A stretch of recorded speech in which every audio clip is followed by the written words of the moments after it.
friends. It's Story Circle time.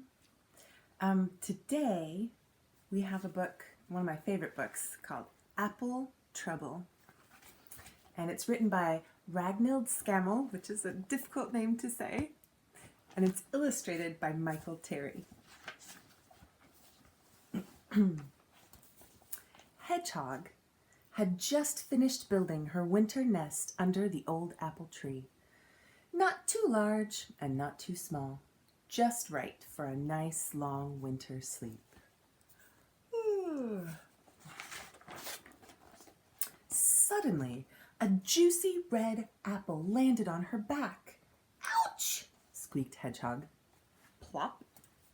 She curled into a spiny ball, hoping it would fall off. But when she uncurled, the juicy red apple was still there. Hedgehog tried to squeeze herself and the apple into the beautiful new nest, but could she get in?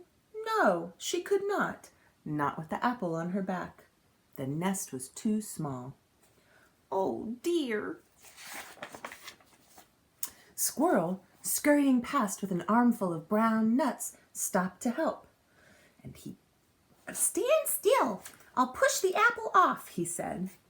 And he pushed, and he struggled, and he heaved, and he tugged. But the juicy red apple stayed where it was. Worse still, 3 of Squirrel's brown nuts got caught in Hedgehog's spines.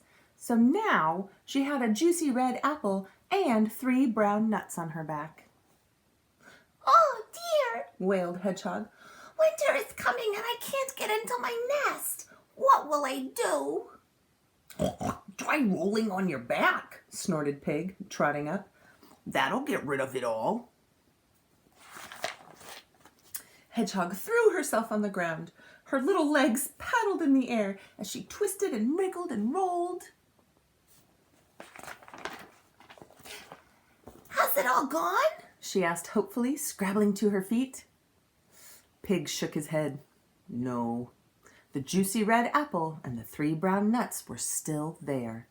So were a small green pear and a crumpled brown leaf. "Oh dear," sighed Hedgehog, rolling her eyes. But up in the sky, sailing towards Hedgehog, she saw a colorful piece of paper. "Oh no!" she cried. This way and that she ran as fast as she could. This way and that drifted the paper and landed right on her back between the apple and the 3 brown nuts. "It's not fair," cried Hedgehog, who now had a juicy red apple, 3 brown nuts, a small green pear, a crumpled brown leaf, and a colorful piece of paper on her back. "I'll never get into my nest." Hedgehog pattered to the pond and gazed at her reflection in the water. "Hello, Hedgehog. That's a lot of stuff on your back," croaked Frog. "I'm trying to get rid of it," sniffed Hedgehog. "Dive," said Frog. "That will wash it off." Hedgehog dipped a foot in the murky water and dived. Do you think it will get it off? Splash! Her friends watched Hedgehog bobbing up and down. The juicy red apple, the 3 brown nuts, the small green pear, the crumpled brown leaf, and the colorful piece of paper were all still there. And so was a pink water lily.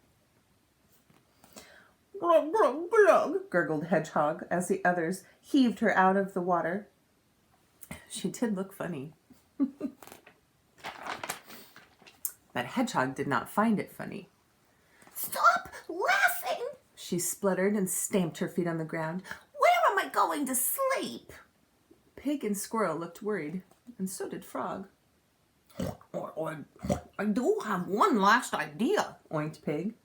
"Squeeze through that hedge over there. That'll brush everything off." So Hedgehog closed her eyes and squeezed herself through the thick leaves. But did it get everything off her back? No, it did not. It was all still there. And so were 4 ripe blackberries. And there, staring at her with a look of great surprise, stood Goat. Oh, cried Goat, you've brought lunch. Help yourself, said Hedgehog. Take it all. Yippee, brayed Goat. Then he picked off and ate the juicy red apple, the 3 brown nuts, the small green pear, the pink water lily, and the 4 ripe blackberries. For dessert, he ate the paper.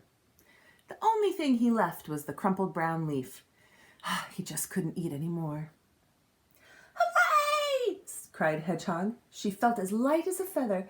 Thank you, Goat, she said. Then she ran, as fast as her little legs could carry her, through the gate, past the pond, across the orchard, under the tree, and home to her nest. Hedgehog squeezed into her little nest. It fitted her perfectly, and it was the best nest ever. Outside, a cold wind blew another apple off the tree. But it didn't fall on Hedgehog. She was safe in her nest and fast asleep.